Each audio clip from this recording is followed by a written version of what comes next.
تنزيل من رب العالمين.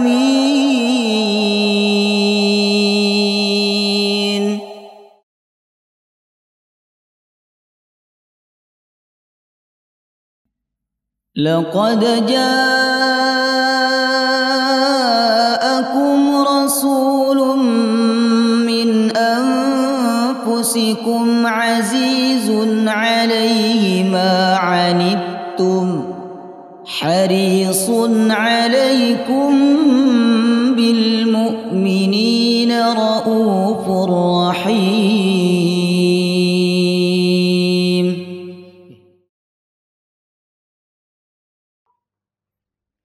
بسم الله الرحمن الرحيم. الحمد لله رب العالمين، نحمده ونستعينه ونستغفره ونعوذ بالله من شرور أنفسنا وسيئات أعمالنا، من يهده الله فلا مضل له ومن يضلل فلا هادي له. أشهد أن لا إله إلا الله وحده لا شريك له، وأشهد أن محمدا عبده ورسوله لا نبي بعده. اللهم صل على نبينا محمد وعلى آله وصحبه أجمعين. اللهم إنا نسألك علما نافعا ورزقا طيبا وعملا متقبلا. Ya Allah, kami memohon kepadamu ilmu yang bermanfaat, rizki yang berkah, dan amal yang diterima. Allahumma arinal haqqa haqqa warzuqna ittiba'ah wa arinal batila batilan warzuqna ijtinabah. Jemaah sekalian, assalamualaikum warahmatullahi wabarakatuh. Alhamdulillah, kita bahagia pagi hari ini Allah Subhanahu wa taala kembali memilih kita untuk berkumpul dalam satu perkumpulan yang mulia, perkumpulan yang penuh berkah, di tempat yang mulia dan di tempat yang penuh berkah. Kita berkumpul untuk membaca, mempelajari, memahami dan mengambil hikmah dari perjalanan sosok manusia yang mulia, manusia yang paling kita cintai, panutan kita, qudwah kita, Nabi besar Muhammad sallallahu alaihi wasallam. Saya dan Bapak Ibu berharap dengan kajian ini kita bertambah cinta kepada Allah dan Rasulnya. Amin ya rabbal alamin. Jemaah sekalian rahimakumullah, karena ini perkumpulan yang mulia, majelis yang penuh berkah, tentu kita sebagai orang beriman ketika hadir dalam majelis ini harus memberikan adab-adab yang mulia agar kemuliaan majelis ini tidak berkurang. Di antara adab yang diajarkan oleh sahabat-sahabat Nabi ketika mereka berada di majelisnya Rasulullah SAW, mereka diam dan khusyuk mendengarkan. Mereka diam dan khusyuk mendengarkan, bukan diam dan khusyuk tidur, tapi diam dan khusyuk mendengarkan. Digambarkan sampai-sampai burung itu bisa bertengger di atas kepala mereka, saking diamnya mereka saat berada di majelisnya Rasulullah sallallahu alaihi wasallam. Jamaah sekalian rahimakumullah, semoga kita bisa istiqomah, terus beradab, berakhlak dimanapun, khususnya di dalam majelis ilmu. Karena adab fauqul ilm, kata ulama, al-adab fauqul ilmi. Adab itu di atas ilmu. Tidak ada gunanya kita ngaji kalau kita tidak punya adab. Tidak ada nilai ibadah di hadapan Allah kalau kita tidak berakhlak. Sebab umat ini dimuliakan oleh Allah karena akhlak. Inna bu'itsu liutammima makarimal akhlak.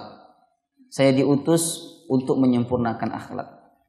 Kita belum menjadi umat yang sempurna kalau kita belum memiliki akhlak yang mulia sebagaimana yang dicontohkan oleh Rasulullah sallallahu alaihi wasallam. Jemaah sekalian rahimakumullah, untuk kali ini kita akan langsung masuk kepada sejarah kehidupan Rasulullah sallallahu alaihi wasallam. Kita akan mulai dari hikmah kenapa Allah Subhanahu wa taala memilih Arab sebagai tempat diutusnya nabi terakhir. Baik, rahasia ilahiyah dipilihnya Mekah. Mungkin kita bertanya, kenapa harus Mekah yang dipilih untuk tempat bi'sah atau diutusnya nabi terakhir? Kenapa Arab yang dipilih? Kenapa bahasa Arab yang dipilih untuk sebagai bahasa dakwah pertama dalam Islam? Yang jelas kalau kita merujuk kepada firman Allah, Allah Subhanahu wa taala berfirman, Allahu a'lamu haitsu yaj'alu risalatah. Allah lebih mengetahui kapan, di mana dia menempatkan risalah. Allah lebih mengetahui daripada manusia. Tapi kehendak Allah tidak ada yang kebetulan. Pasti ada hikmah, rahasia di balik apa yang sudah ditetapkan oleh Allah Subhanahu wa taala. Ad-dunya madrasatun wa muallimuha Allah. Dunia ini madrasah, sekolah bagi manusia. Banyak pelajaran-pelajaran yang bisa kita ambil dalam kehidupan ini. Wa muallimuha Allah. Adapun pengajarnya adalah Allah Subhanahu wa taala. Jadi tidak ada yang terjadi dalam kehidupan ini kecuali ada hikmah, ada rahasia, kebaikan yang ingin Allah Subhanahu wa taala berikan kepada hambanya. Lalu apa rahasia atau hikmah ilahiyah dipilihnya Mekah sebagai tempat diutusnya nabi terakhir, Nabi Muhammad SAW? Yang pertama, karena Baitul Haram pusat perkumpulan umat melakukan ritual haji, sehingga sangat mudah dakwah Islam disampaikan kepada mereka, kemudian mereka membawa pulang ke negeri mereka masing-masing. Kemudian tempat itu juga tempat yang aman dan mulia. Keamanan kota Mekah telah ditegaskan oleh Allah Subhanahu wa taala dalam Al-Qur'an. Wa hadzal baladil amin. Ini demi negeri ini al-amin, yang aman. Negeri Mekah negeri yang aman dan mendapat jaminan aman dari Allah Subhanahu wa taala. Allah berfirman, awalam yarau anna ja'alna haraman aminan wa yutakhattafun nasu min hawlihim. Tidakkah mereka melihat bahwa kami menjadikan negeri Mekah sebagai negeri yang aman. Wa yutakhattafun nasu min hawlihim. Sedangkan di sekitar kota Mekah banyak kejadian-kejadian yang mengkhawatirkan hati manusia. Ada banyak perampokan, ya, ada banyak kezaliman, pembunuhan di sekitar kota Mekah. Tapi ketika masuk ke kota Mekah, Allah berkata, haraman aminan. Itu negeri yang aman. Aman bukan hanya manusia, Bapak Ibu. Binatang pun juga aman. Karenanya ketika kita berada di tanah haram, kita tidak boleh membunuh binatang. Tanam-tanaman pun juga merasa aman di sana. Karena Nabi berpesan kepada umatnya, jika engkau masuk ke tanah haram, maka jangan cabut tanam-tanamannya. Jadi wajar jika Allah Subhanahu wa taala memilih Mekah sebagai tempat bi'sah Nabi Muhammad sallallahu alaihi wasallam. Karena negeri itu negeri yang aman. Kemudian negeri itu mulia. Mulianya negeri Mekah sejak diciptakannya langit dan bumi. Rasulullah sallallahu alaihi wasallam bersabda, "Innallaha harrama hadza yauma khalaqas samawati wal ardh." Sesungguhnya Allah Subhanahu wa taala memuliakan negeri ini sejak diciptakannya langit dan bumi. Mulia bukan karena adanya Nabi Muhammad. Mulia bukan karena di situ turunnya Al-Quran. Mulia bukan karena Arab, buatan. Sejak diciptakannya langit dan bumi, negeri itu sudah dimuliakan oleh Allah Subhanahu wa ta'ala. Dan kemuliaan itu semakin bertambah ketika Rasulullah diutus. Maka Nabi bersabda kan dalam hadisnya, siapa yang sholat 1 rakaat di sana, pahalanya sama dengan berapa? 100.000 rakaat di luar kota Mekah. Kalau panjenengan sedekah 1.000 rupiah di sana, itu sama dengan sedekah berapa juta itu? 100 juta di luar kota Mekah. Masya Allah. Maka siapa yang belum pernah ke sana, banyak-banyaklah berdoa kepada Allah. Banyak-banyak berdoa kepada Allah supaya bisa beribadah langsung di depan Ka'bah. Mungkin selama ini ada di antara kita yang beribadah dari jauh, tidak melihat Ka'bah secara langsung. Banyak berdoa kepada Allah supaya bisa beribadah langsung di depan Ka'bah. Banyak berdoa. Tapi berdoa saja tidak cukup. Harus nabung. Nabung sehari 10.000, sehari 10.000. Insya Allah niatnya kuat, Allah akan percepat tabungannya sehingga bisa berangkat umroh. Di sini ada program umroh bareng, Pak? Belum ada. Nah, nanti dibikin sini. Program tabungan umroh, berangkat umroh bareng, ngaji bareng, liburan bareng, umroh bareng. Amin ya rabbal alamin. Baik, maka wajar jika Allah Subhanahu wa ta'ala memilih tempat tersebut sebagai bi'tsah Nabi terakhir. Kemudian yang kedua, secara geografis Jazirah Arab sangat kondusif dan strategis untuk mengemban tugas dakwah. Posisi geografis menyebabkan dakwah Islam menyebar dengan mudah. Nah, lihatlah perkembangan Islam di masa Khalifah. Sangat luar biasa. Terutama di masa Umar bin Khattab radhiyallahu anhu. Karena Mekah ini pertengahan antara barat dengan timur. Pertengahan antara barat dengan timur. Ada di bagian tengah. Ketika seseorang ada di bagian tengah, maka dia akan mudah menyampaikan pesannya kepada orang yang ada di sekelilingnya. Sangat mudah. Karena itu wajar jika Allah Subhanahu wa ta'ala memilih Mekah sebagai tempat bi'tsah Nabi terakhir. Kemudian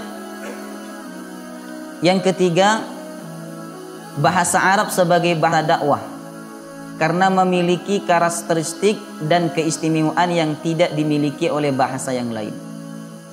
Yang dipilihnya oleh Allah untuk Al-Quran itu bahasa Arab. Nabinya diutus daripada orang Arab. Karena bahasa Arab ini Bapak Ibu memiliki karakteristik dan keistimewaan yang tidak dimiliki oleh bahasa-bahasa yang lain. Tidak ada bahasa yang memiliki peraturan ketat, cara bacanya, tebal tipisnya, pantulannya, harkat awal, tengah sama akhir, kecuali bahasa Arab. Diatur itu bagaimana membaca harkat awalnya, harkat tengahnya, sama harkat akhirnya. Ada kalanya kita membaca Muhammadun, ada kalanya kita membaca Muhammadan, ada kalanya kita membaca Muhammadin. Tergantung kalimat sebelumnya yang mempengaruhi. Karena itu sahabat Umar bin Khattab berkata, "Ta'allamul Arabiyyah fa innaha min dinikum." Belajarlah kalian bahasa Arab, karena bahasa Arab ini termasuk bagian daripada agama kalian. Artinya tidak sempurna seseorang itu memahami kajian Islam kalau dia tidak bisa bahasa Arab. Karena sumber-sumber ilmu Islam itu banyak dari berbahasa Arab, banyak berbahasa Arab. Alhamdulillah saat ini banyak ustadz-ustadz yang menerjemahkan ke dalam bahasa Indonesia, sehingga memudahkan kita untuk memahami kitab-kitab Arab melalui terjemahan tersebut. Bahkan Ibnu Katsir ketika beliau menafsirkan Quran surah Yusuf ayat yang kedua, Inna anzalnahu Qur'anan Arabiyyan la'allakum ta'qilun. Sesungguhnya kami yang menurunkan Al-Qur'an dalam bahasa Arab agar kalian paham. Ketika beliau menafsirkan ayat tersebut, beliau berkata, li'anna lughatal Arab afsahul lughat. Sesungguhnya bahasa Arab itu paling fasihnya bahasa. Wa abyanuha, dan paling jelasnya bahasa. Wa awsa'uha, dan paling luasnya bahasa. Kosakata bahasa Arab itu sangat banyak. Unta, satu benda, tapi bahasa Arabnya banyak. Ada yang menghitung sampai 80, bahkan ada yang menghitung sampai 100 lebih. Sangat banyak bahasa Arabnya. Satu kata yang sama itu bisa memiliki makna bahasa yang berbeda-beda. Ini kelebihan bahasa Arab. Kemudian beliau juga berkata, wa aktsaruha ta'diyatan lil ma'ani allati taqumu bin nufus. Dan banyak bahasa Arab itu yang makna-maknanya bisa menenangkan jiwa. Kalimat-kalimat bahasa Arab yang makna-maknanya bisa menenangkan jiwa. Apalagi Al-Quran, Bapak Ibu. Ya, Al-Quran tidak diragukan lagi bahwa Al-Quran ini kitab yang membuat hati manusia tenang, tentram, damai. Oleh karena itu wajar jika Allah Subhanahu wa taala memilih bahasa Arab sebagai bahasa nabi terakhirnya, Nabi Muhammad sallallahu alaihi wasallam. Kemudian kenapa dari Arab? Karena Allah ingin memutuskan fanatisme terhadap keturunan yang dilakukan oleh Bani Israel. Dulu-dulu sebelum Nabi Muhammad, Nabi itu banyak diutus oleh Allah dari Bani Israel. Bani artinya keturunan. Israel panggilan dari Nabi Yakub. Bani Israel anak keturunan Nabi Yakub. Ada berapa ini? Ada 13 ya. Baik. Dengan istri dua, dengan istri pertamanya beliau ada 10 anak, dengan istri keduanya ada 2 anak. 2 anak itu Yusuf sama Bunyamin. Dari Yusuf inilah kemudian banyak yang menjadi nabi dan rasul. Termasuk Nabi Musa, Nabi Isa itu diutus dari kalangan Bani Israel. Sehingga Bani Israel ini merasa jumawah, merasa dirinya dihormati, dimuliakan, sombong mereka. Apa-apa yang mereka minta kepada Allah, Allah berikan melalui nabinya. Kemudian nabi terakhir Allah utus bukan dari kalangan Bani Israel. Allah ambil nabi terakhir itu dari Arab untuk memutuskan fanatisme terhadap keturunan. Nah, apa yang terjadi ini membuat Bani Israel tidak beriman kepada Nabi Muhammad. Gengsi mereka. Karena mereka berharap nabi terakhir itu dari kalangan mereka. Bahkan mereka udah bela-belain itu hijrah dari Palestina ke Madinah. Tempat asalnya Bani Israel ini bukan di Madinah, bukan di Arab, tapi di Palestina. Mereka hijrah ke Arab karena dapat informasi dalam kitab mereka bahwa nabi terakhir itu lahir di Arab. Mereka menunggu-nunggu, berharap agar nabi terakhir itu dari kalangan mereka. Ternyata dari kalangan Arab. Akhirnya mereka gengsi untuk beriman kepada Rasulullah sallallahu alaihi wasallam. Nah, inilah bahayanya gengsi. Maka gengsi untuk menerima kebaikan itu sifatnya orang Yahudi. Ya, sifat Bani Israel. Jangan gengsi kita untuk mengambil kebaikan. Meskipun yang menyampaikan kebaikan itu anak kecil, jangan gengsi. Itu hikmah ilahiyah kenapa dipilih Mekah sebagai tempat bi'sa Nabi Muhammad sallallahu alaihi wasallam. Kemudian kita langsung masuk ke nasabnya Rasulullah sallallahu alaihi wasallam. Orang Arab ini sangat menjaga nasab. tidak ada kaum, suku atau bangsa yang lebih menjaga nasab dibandingkan orang Arab. Mereka sangat menjaga nasab. Bahkan nasab onta pun mereka perhatikan. Ya. Mereka tahu mana onta yang keturunannya bagus sama yang tidak bagus, tahu Pak. Kalau kita kan ngapain onta sama diteliti nasabnya. Saking mereka itu memperhatikan nasab. Maka mereka ketika menyebutkan nasab ayahnya, kakeknya, kakek yang pertama, kedua, dan seterusnya, itu bisa disebutnya sampai 10, 20, 30. Kalau kita kira-kira bisa nyebut sampai berapa? Nah, jenengan sinten? Mustaqim bin, oh lupa nama ayahnya. Siapa? Majalin bin lupa. Bin lupa ila akhir. Bin fulan. Tapi orang Arab sangat memperhatikan nasab. Dan Nabi kita sallallahu alaihi wasallam memerintahkan itu. Beliau bersabda, "I'rifu ansabakum tasilu arhamakum." Ketahuilah nasab-nasab kalian. Pelajarilah nasab-nasab kalian sehingga kalian bisa menyambung silaturahim. Orang Arab sangat menjaga nasab, Bapak Ibu. Dan di antara orang Arab yang paling ahli dalam masalah nasab itu sahabat Abu Bakar As-Siddiq. Sebagaimana dikatakan dalam sebuah hadis, "Anna Aba Bakrin Siddiq fa innahu a'lamu Quraisyin bi ansabiha." Sesungguhnya Abu Bakar As-Siddiq orang yang paling paham tentang nasab. Pentingnya nasab ini sampai ulama membuat kitab tentang ilmul ansab, ilmu yang membahas tentang nasab-nasab. Nah, jadi pulang dari kajian ini nanti, carilah nasabnya. Siapa kakeknya, kakek yang pertama, yang kedua, yang ketiga, sampai nanti ujung-ujungnya kita ini keturunan Nabi Adam. Ya. Baik. Bagaimana nasabnya Rasulullah SAW? Nasabuhu syarif sallallahu alaihi wasallam. Nasab yang mulia Rasulullah sallallahu alaihi wasallam. Abul Qasim Muhammad bin Abdullah. Sama-sama. Bin. Terus bin Hashim.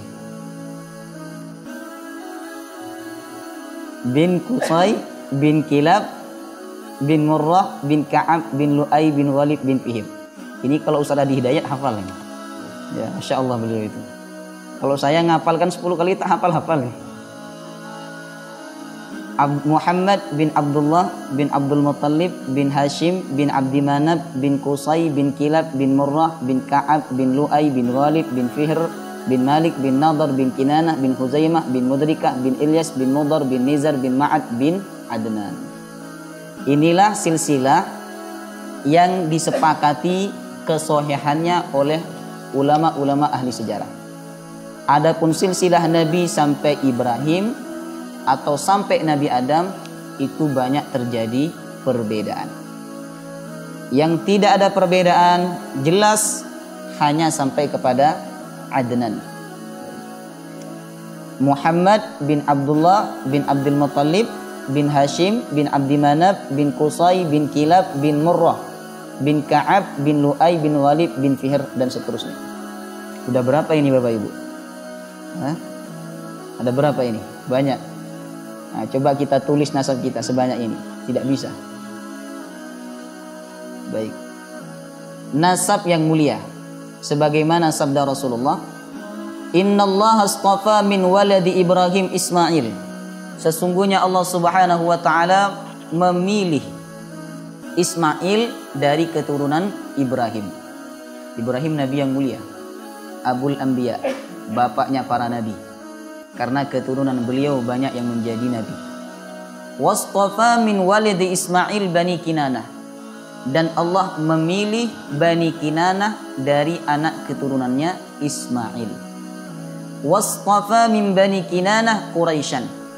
dan Allah memilih Quraisy dari Bani Kinanah.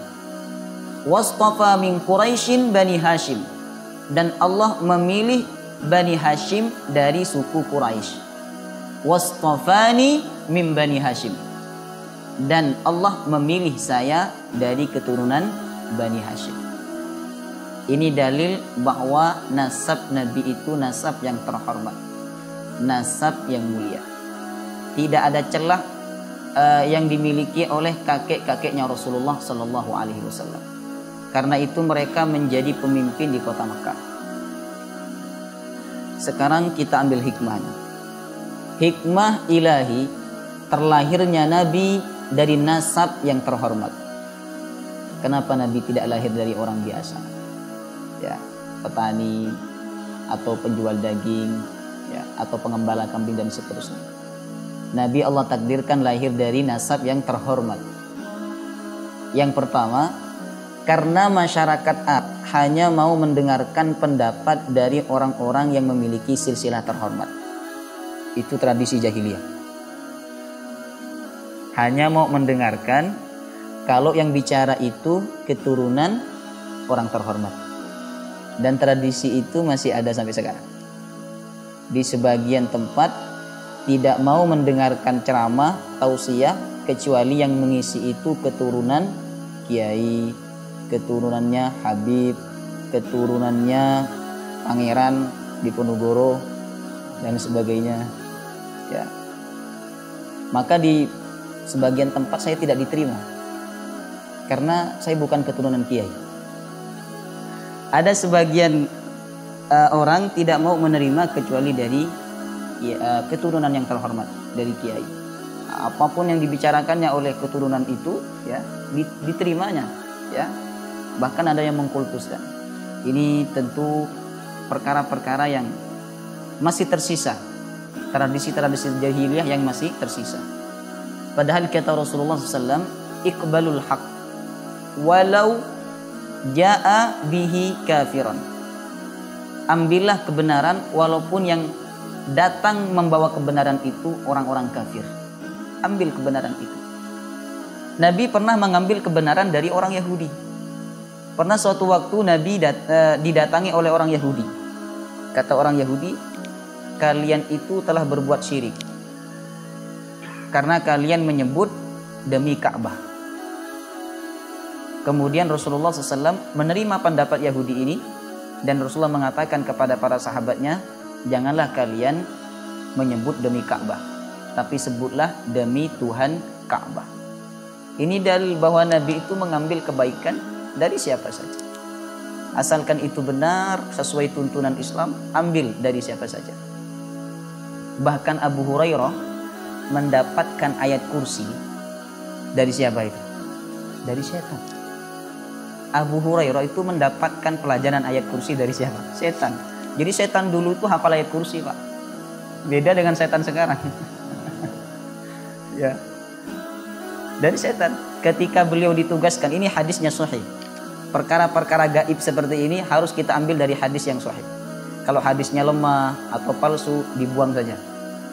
Kalau perkara-perkara akidah, perkara-perkara yang gaib. Ini hadisnya sahih. Nabi SAW pernah menugaskan Abu Hurairah untuk menjaga Baitul Mal. Tiba-tiba ada seorang yang datang, dia setan menyerupai manusia. Kemudian menumpahkan Baitul Mal itu dan dia mengambil. Ditangkap oleh Abu Hurairah. Kemudian dia berkata, saya ini orang tidak mampu, saya orang lemah, anak istri saya tidak makan. Dilepaskan oleh Abu Hurairah. Karena orang yang mencuri dengan alasan itu tidak dikenakan hukum had. Kalau ada orang mencuri karena alasan tidak ada yang bisa dia makan, tidak ada pekerjaan bagi dia dan seterusnya, itu tidak kena hukum had, tidak dikisos. Dilepas oleh Abu Hurairah. Baik. Keesokan lagi datang dengan alasan yang sama. Malam ketiga datang dengan alasan yang sama, tapi Abu Hurairah tidak melepaskan. Dirangkul oleh Abu Hurairah, ditangkap oleh Abu Hurairah. Kemudian setan itu berkata, kalau kamu melepaskan saya akan ajarkan kepadamu kalimat jika kamu baca sebelum tidur, maka setan tidak akan berani mendekati rumahmu. Ini setan yang mengajarkan sendiri, Pak. Ini bocoran dari setan langsung ini. Kemudian Abu Hurairah berkata, apa itu? Dibacanya oleh setan itu, Allahu la ilaha illallahul hayyul qayyum, dan dia membaca dengan fasih, Allahu la ilaha illallahul hayyul qayyum sampai terakhir. Kemudian dia bertanya kepada Rasulullah, ya Rasulullah, diceritakan dari awal ya sampai malam yang ketiga itu diceritakan oleh Abu Hurairah. Kemudian Nabi menjawab, tahukah kamu siapa itu? Itu adalah setan yang nyamar jadi manusia. Jadi setan ini bisa berubah bentuk. Kemudian Abu Hurairah berkata, ya Rasulullah, dia sempat mengajarkan kalimat ini. Apa kalimatnya? Dibacakan oleh Abu Hurairah, Allahu la ilaha illallahul hayyul qayyum. Kalau membaca kalimat ini, katanya kalau membaca kalimat ini sebelum tidur, maka setan tidak akan berani mendekati rumahnya. Jangankan mendekati orangnya, mendekati rumahnya saja tidak berani. Kata Nabi, benar. Nah, jadi dia mendapatkan dari mana itu? Setan. Kebaikan, kebenaran, meskipun dari lawan kita, dari musuh kita, kita harus ambil. Kalau kita hanya mengambil kebenaran, mengambil fatwa, mengambil nasihat hanya dari keturunan terhormat, ketahuilah saudara-saudariku bahwa itu adalah tradisi jahiliyah yang masih tersisa.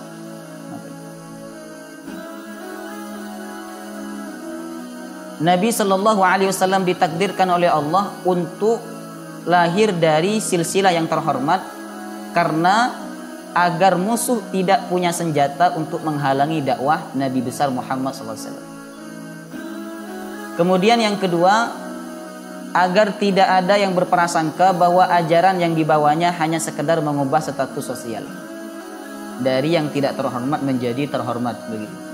Artinya sebelum Nabi diangkat menjadi seorang Nabi dan Rasul, beliau sudah menjadi orang terhormat karena faktor keturunan yang terhormat. Terpilihnya Rasulullah dari nasab Arab sebagai bukti Allah mencintai dan mengutamakan bangsa Arab dari yang lainnya. Ini ingat-ingat. Terpilihnya Rasulullah dari nasab Arab sebagai bukti Allah mencintai dan mengutamakan bangsa Arab dari yang lainnya. Oleh karena itu, setiap muslim hendaknya mencintai bangsa Arab dalam kapasitasnya sebagai sebuah bangsa, bukan sebagai sebuah individu. Nah, tidak boleh kita benci kepada yang berbau-bau Arab, itu tidak boleh. Kalau ini kita ini Islam begini dan seterusnya. Baik. Jadi kita tidak boleh benci kepada bangsa Arab. Kemudian kita tidak mau mengikuti Islam yang telah diajarkan oleh orang-orang Arab. Jangan, karena sumber Islam itu ada di sana. Pabriknya ada di sana, Pak. Pabriknya ada di Mekah, Madinah. Itu pabrik Islam itu. Sumber Islam itu dari Mekah dan Madinah. Karena Al-Quran dan hadis pertama diturunkan oleh Allah Subhanahu wa Ta'ala di kota tersebut. Maka jangan sampai kita benci dengan tradisi Arab. Jangan benci. Banyak tradisi Arab itu kan, ya, pakaian Arab misalnya pakai jubah. Jangan benci kepada orang pakai jubah. Jenggot ini bukan lagi tradisi, ini sunnah Nabi. Ya, Ustaz kok tidak berjenggot? Tidak tumbuh. Bukan tidak mau berjenggot, tumbuh sikit. Ya, sunnah Nabi. Sekarang orang berjenggot dikatakan radikal. Pakai celana cingkrang radikal.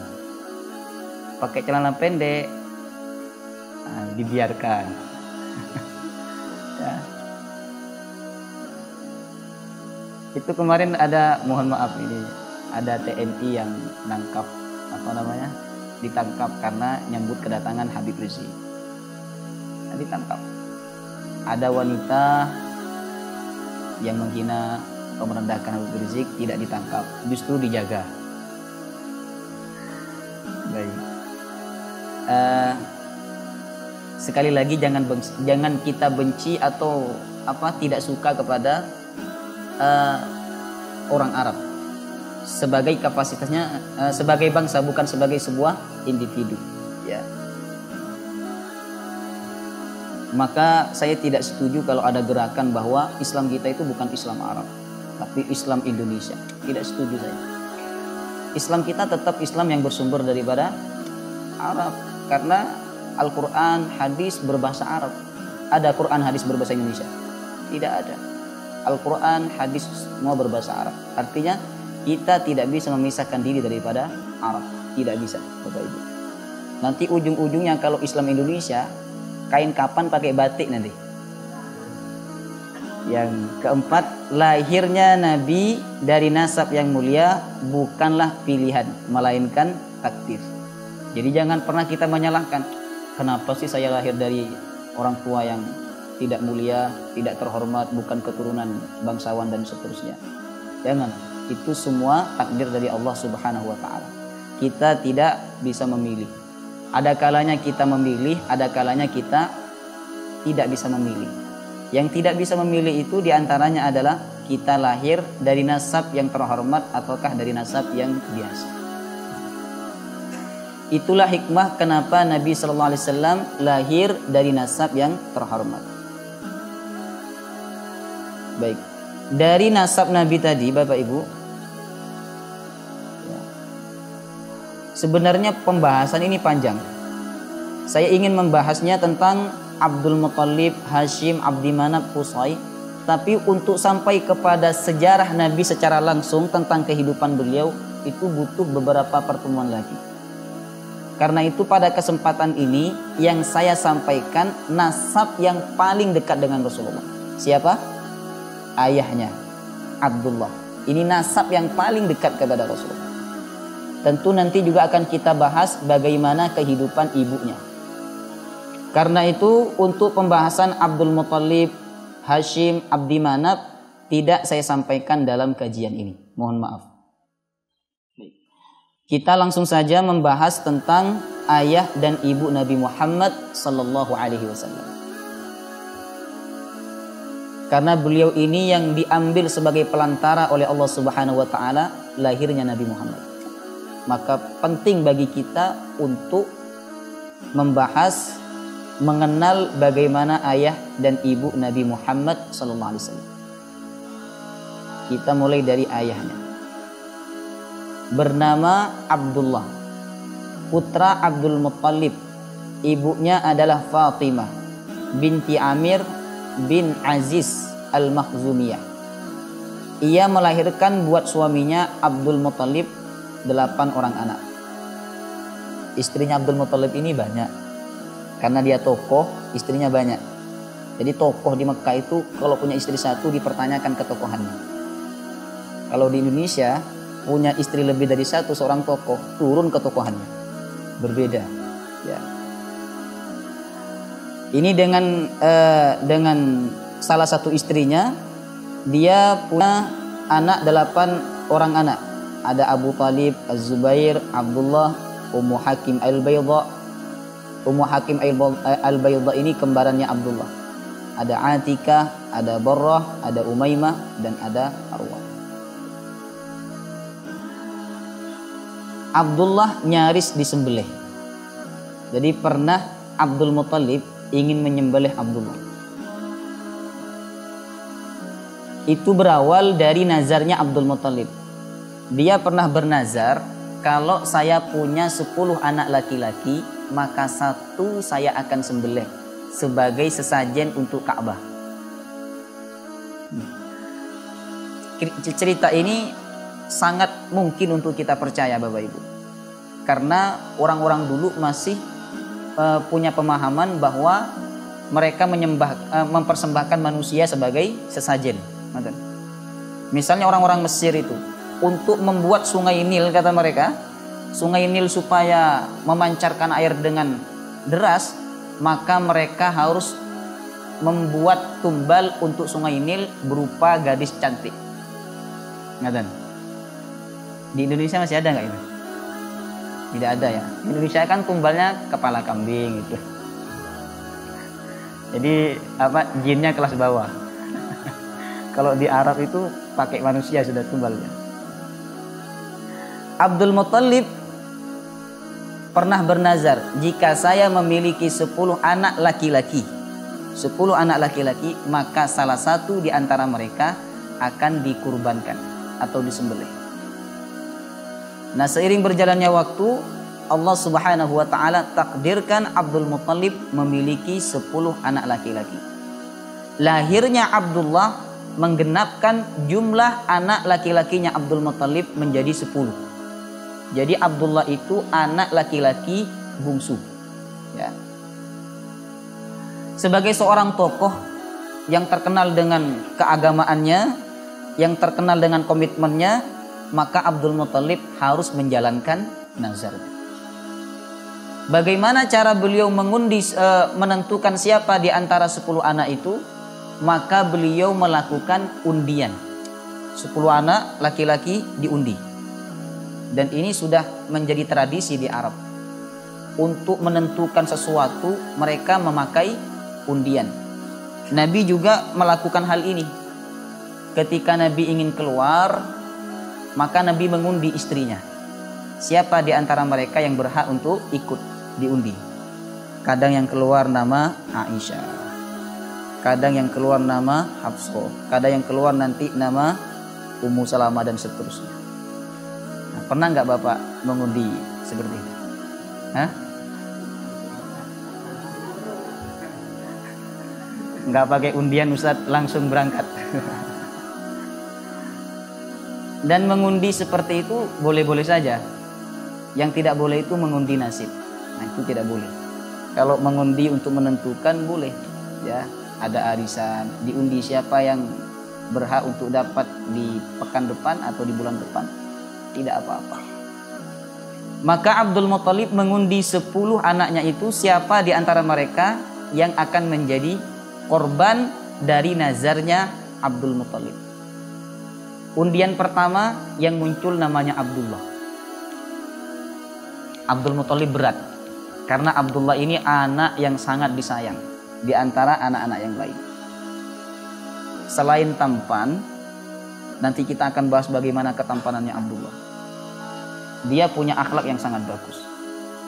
Maka ketika pertama undian itu keluar namanya Abdullah, Abdul Muthalib masih mau ngundi lagi untuk yang kedua kalinya. Diundi lagi yang kedua kalinya, ternyata yang muncul tetap nama Abdullah. Masih berat Abdul Muthalib, maka beliau melakukan undian yang ketiga. Di undian yang ketiga itu ternyata yang tetap keluar namanya Abdullah. Maka Abdul Muthalib memutuskan, ini sudah takdir, kata dia. Ya, ini sudah pilihan dari Tuhan. Kalau bahasa mereka dari Tuhan mungkin. Ya. Maka Abdullah dibawa oleh Abdul Muthalib, ya, digandeng menuju Ka'bah. Udah siap nih, tangan kirinya menggandeng Abdullah, tangan kanannya pegang pisau. Ketika mau disembelih, orang-orang yang ada di sekitar Ka'bah itu menghalangi Abdul Muthalib. Hai Abdul Muthalib, apa yang akan kau lakukan?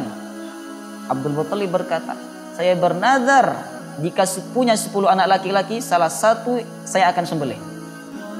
Dan yang muncul namanya adalah Abdullah. Kata mereka, jangan kau lakukan itu. Jika kau lakukan, maka nanti kami akan melakukan hal yang sama. Jika kami punya 10 anak laki-laki, maka salah satunya kami harus sembelih. Jangan lakukan itu. Tidak, kata Abdul Muthalib, ini nazar harus ditepati. Itu komitmennya orang Arab.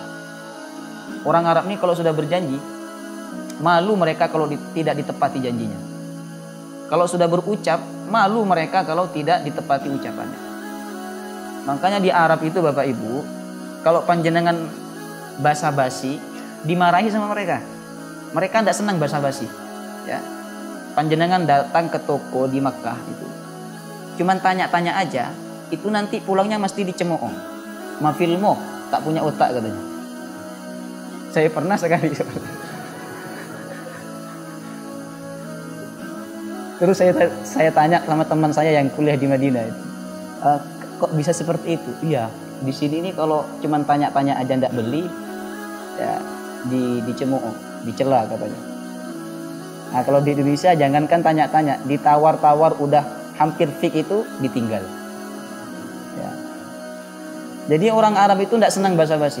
Ketika dia sudah berjanji, maka harus ditepati. Baik, kemudian orang-orang yang ada di sekitar Ka'bah itu menghalangi Abdul Muttalib untuk menyembelih Abdullah. Abdullah ditarik oleh mereka dan dijauhkan dari Abdul Muttalib. Kemudian mereka menyarankan kepada Abdul Muttalib untuk mendatangi kahin atau dukun. Kahin atau dukun. Dukun dulu perannya sangat diperhatikan. Karena dukun-dukun dulu ucapannya sering tepat. Dibandingkan tidak tepatnya itu banyak yang tepat dia, dukun-dukun dulu. Kenapa? Sebab karena dulu jin bebas mendengarkan berita-berita di langit. Dan berita-berita itu mereka sampaikan kepada pengikutnya. Tapi setelah Nabi Muhammad diangkat sebagai seorang nabi dan rasul, mereka sudah tidak diberikan kebebasan untuk mendengarkan berita-berita di langit. Sebagaimana firman Allah, wa anna kunna naq'udu minha maq'ida lis-sam. Dulu kami duduk-duduk di langit untuk nguping pembicaraan malaikat. Famay yastami'il ana yajid lahu shihabar rasada. Tapi sekarang siapa yang coba-coba untuk nguping, maka dia akan dilempar dengan bintang, dirajam dengan bintang. Maka dukun paranormal sekarang itu nggak lebih hebat dibandingkan dulu, Pak. Karena jin yang mereka sembah, yang mereka ikuti sudah tidak punya power sama sekali. Jadi peran kahin atau paranormal atau dukun saat itu sangat diperhatikan. Sehingga Abdul Muttalib disarankan untuk pergi ke kahin. Maka Abdul Muttalib datang kepada seorang kahin.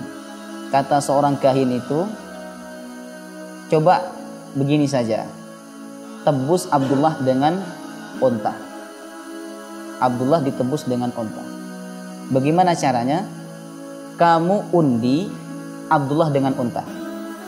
Setiap kali undian, jika yang muncul nama Abdullah, maka harus ditebus dengan 10 onta. Setiap kali undian, kalau yang muncul nama Abdullah ditebus dengan 10 onta. Di undi pertama yang muncul nama Abdullah, ditebus 10 onta. Sampai undian yang ke-10 tetap yang muncul namanya Abdullah. Berarti berapa onta ini? 100. Di undian yang ke-11 barulah yang muncul onta. Dalam undian itu yang muncul nama onta. Maka Abdul Muttalib harus menebus Abdullah dengan berapa ekor unta ini? 100, Pak. 1 ekor sekarang berapa ya? Hah? Ada yang pernah tahu harganya unta? 1 ekor 40 juta. Kali 100 berapa? Hah? Kok lama ngitung? Biasanya ngitung uang cepat. 4 miliar. Ditebus dengan 4 miliar. Baik. Kemudian Abdullah terselamatkan dengan ditebusnya Abdullah melalui 100 ekor unta. Selamatnya Abdullah dari penyembelihan ayahnya menjadi buah bibir orang-orang Mekah. Mereka mengatakan, ini Abdullah bukan orang biasa. Buktinya Allah selamatkan dia dari penyembelihan ayahnya, menjadi buah bibir. Ya. Itulah kisah Abdullah yang nyaris disembelih oleh ayahnya.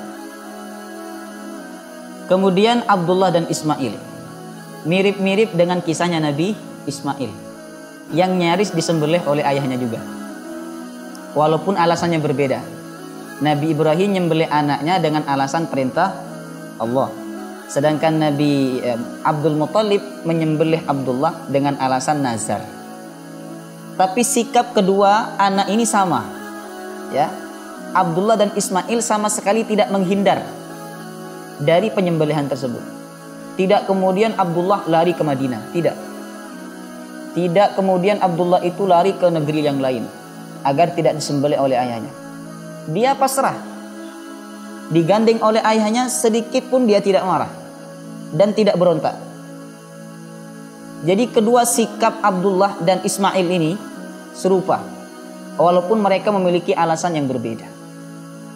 Makanya Nabi bersabda dalam satu hadis, walaupun hadisnya dinilai dhaif ya, tapi secara makna ini bisa sinkron dengan apa yang terjadi pada Abdullah dan Ismail. Beliau berkata, ana ibnu Dhabi Bahaini, ana ibnu Dhabi Haini. Saya ini anak dua orang yang nyaris disembelih. Anak dari Abdullah, Abdullah keturunannya Ismail.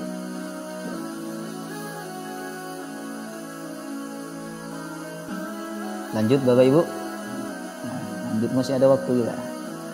Kemudian setelah Abdullah selamat dari penyembelihan ayahnya, kemudian beliau dicarikan jodoh oleh ayahnya.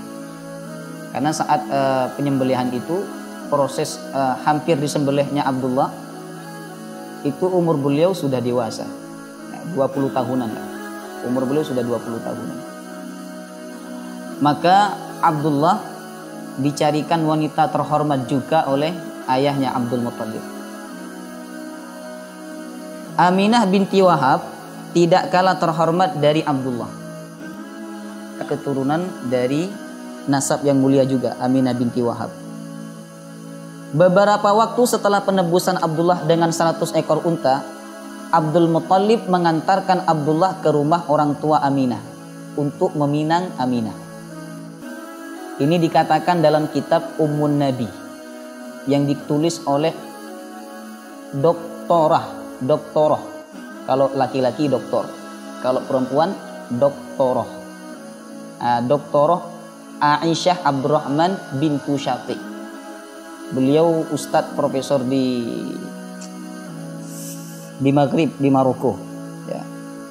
Dalam kitab itu ada disebutkan juga ibunya Nabi Musa, ibunya Nabi Isa, dijelaskannya ibu-ibu para nabi. Karena peran wanita ini sangat luar biasa dalam kehidupan seorang anak.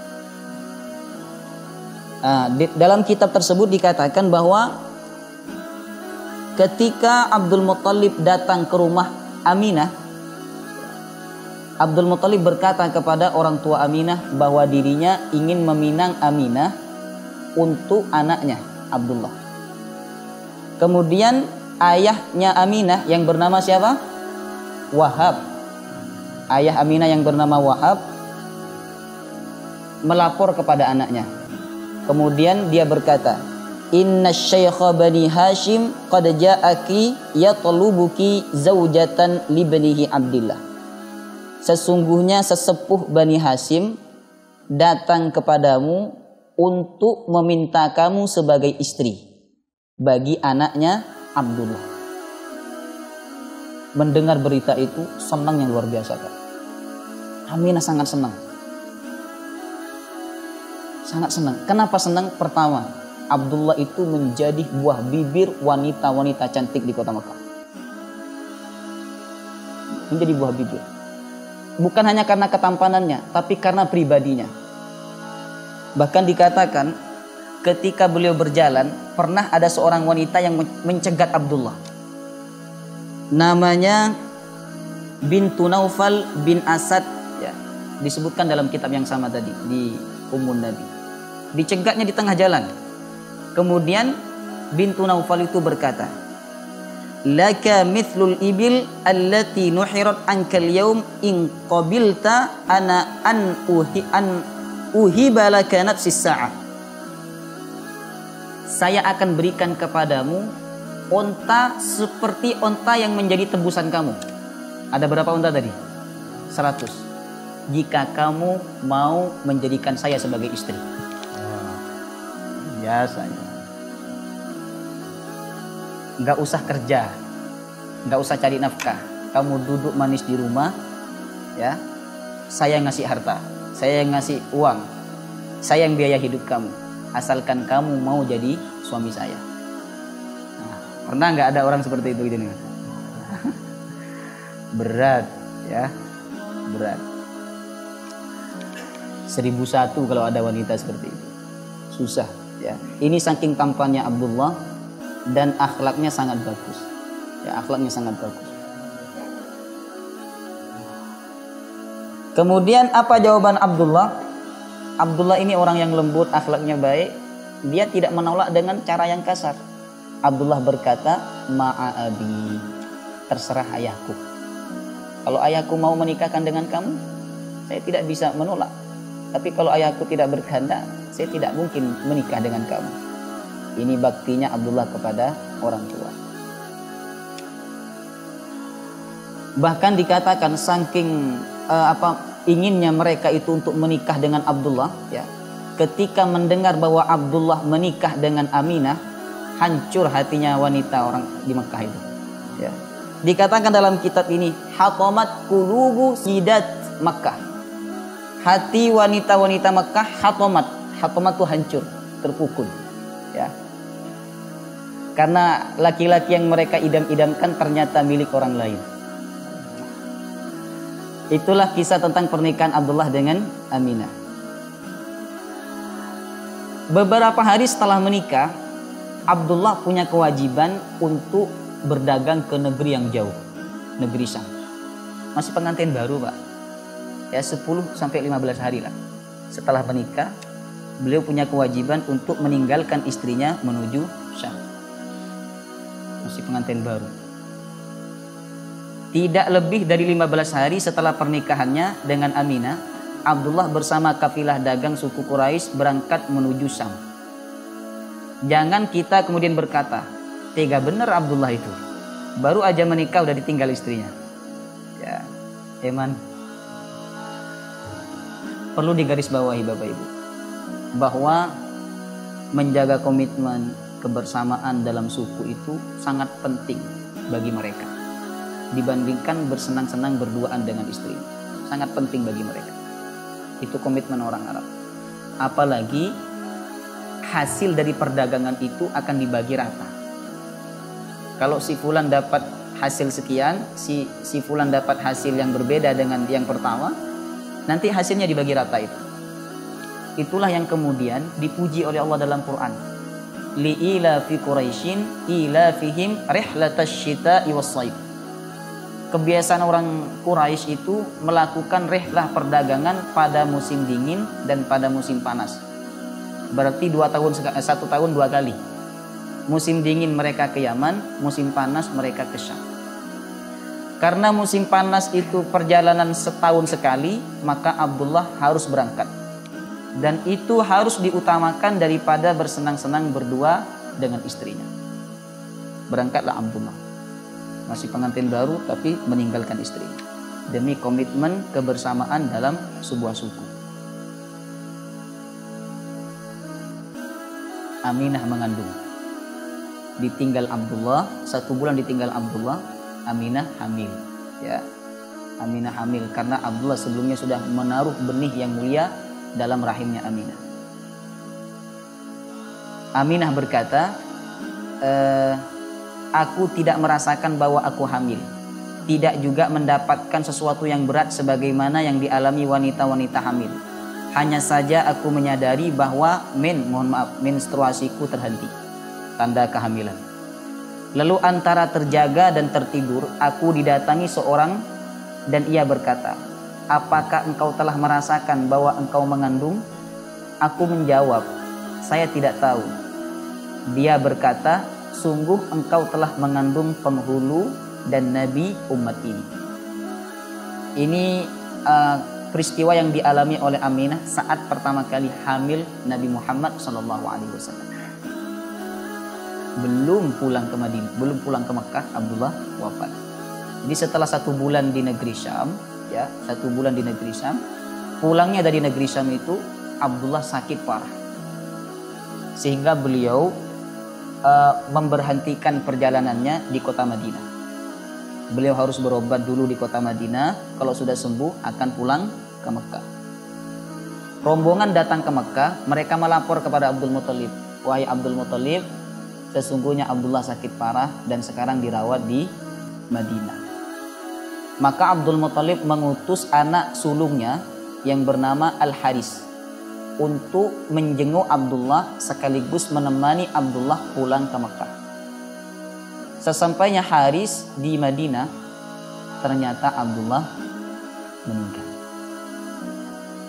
Ya, Abdullah meninggal dunia. Haris pun datang ke kota Mekah tidak membawa Abdullah.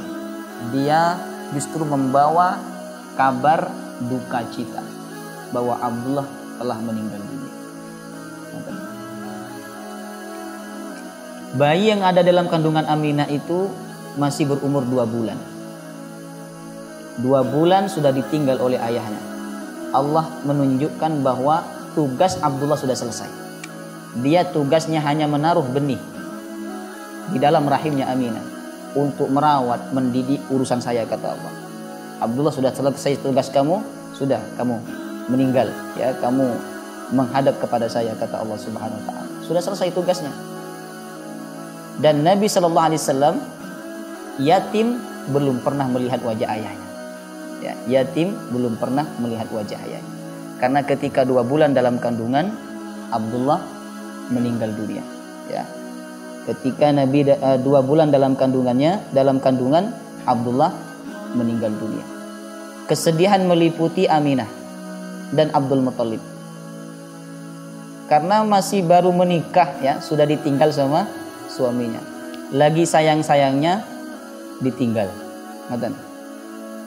Baik, bisa kita bayangkan, Pak, kalau kita baru menikah dengan seorang wanita, kita sayang banget kepada wanita itu karena kecantikannya, karena akhlaknya, karena agamanya. Tiba-tiba dipanggil oleh Allah Subhanahu wa taala. Itu sangat terpukul. Tapi hati Aminah tidak terpukul secara berlebih-lebihan. Karena beliau merasa terhibur oleh janinnya, ya, yang ada dalam kandungan. Setiap saat Aminah mendapatkan kabar-kabar baik tentang janinnya. Ada orang yang datang dalam mimpinya memberikan kabar bahwa anak ini nanti akan lahir menjadi tokoh umat, menjadi pemimpin umat, menjadi cahaya bagi seluruh alam. Jadi kesedihan Aminah itu terkurangi oleh janin yang ada di dalam rahimnya. Ditambah lagi mertuanya sangat baik. Abdul Muthalib itu mertua yang sangat baik. Perhatian kepada Aminah. Perhatian banget kepada Aminah. Karena Abdul Muthalib menanti-nanti kelahiran cucunya itu.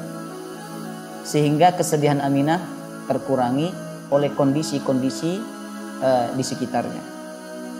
Sedikit tanpa saya bahas panjang-panjang, peristiwa irhas dan bisyarat menjelang lahirnya Rasulullah. Seseorang ketika diangkat ingin menjadi orang yang besar, tokoh besar, maka sebelum dia lahir biasanya ada irhas. Irhas itu peristiwa-peristiwa di luar akal yang menandakan kemuliaan orang yang akan lahir. Di antaranya adalah peristiwa hancurnya pasukan Abraha. Ini 50 hari sebelum Nabi lahir kejadiannya, bukan ketika Nabi lahir. Nah, kalau ada sejarah mengatakan bahwa ketika Nabi lahir, pasukan Abraha hancur, tidak bisa datang ke kota Mekah. Itu riwayatnya perlu dipertanyakan. Karena hancurnya Raja Abraha 50 hari sebelum Nabi lahir. Kemudian yang kedua, Aminah melihat cahaya terang dalam mimpinya yang menyebar sampai ke Syam. Detik-detik Nabi lahir itu, Aminah sering bermimpi dari perutnya keluar cahaya yang menyebar ke seluruh negeri Syam, menunjukkan bahwa Nabi akan memberikan cahaya iman di seluruh penjuru dunia, dan itu benar. Demikianlah kisah tentang ayah dan ibunya Rasulullah Sallallahu Alaihi Wasallam. Insyaallah pada pertemuan yang akan datang kita akan membahas kelahiran Nabi yang mulia, Nabi Muhammad Sallallahu Alaihi Wasallam. Semoga bermanfaat dan semoga kajian ini menambah wawasan dan iman kita kepada Allah Subhanahu wa taala. Amin ya rabbal alamin. Kita tutup dengan doa kafaratul majelis. Subhanakallahumma wa bihamdika asyhadu an la ilaha illa anta astaghfiruka wa atubu ilaik. Wassalamu alaikum warahmatullahi wabarakatuh.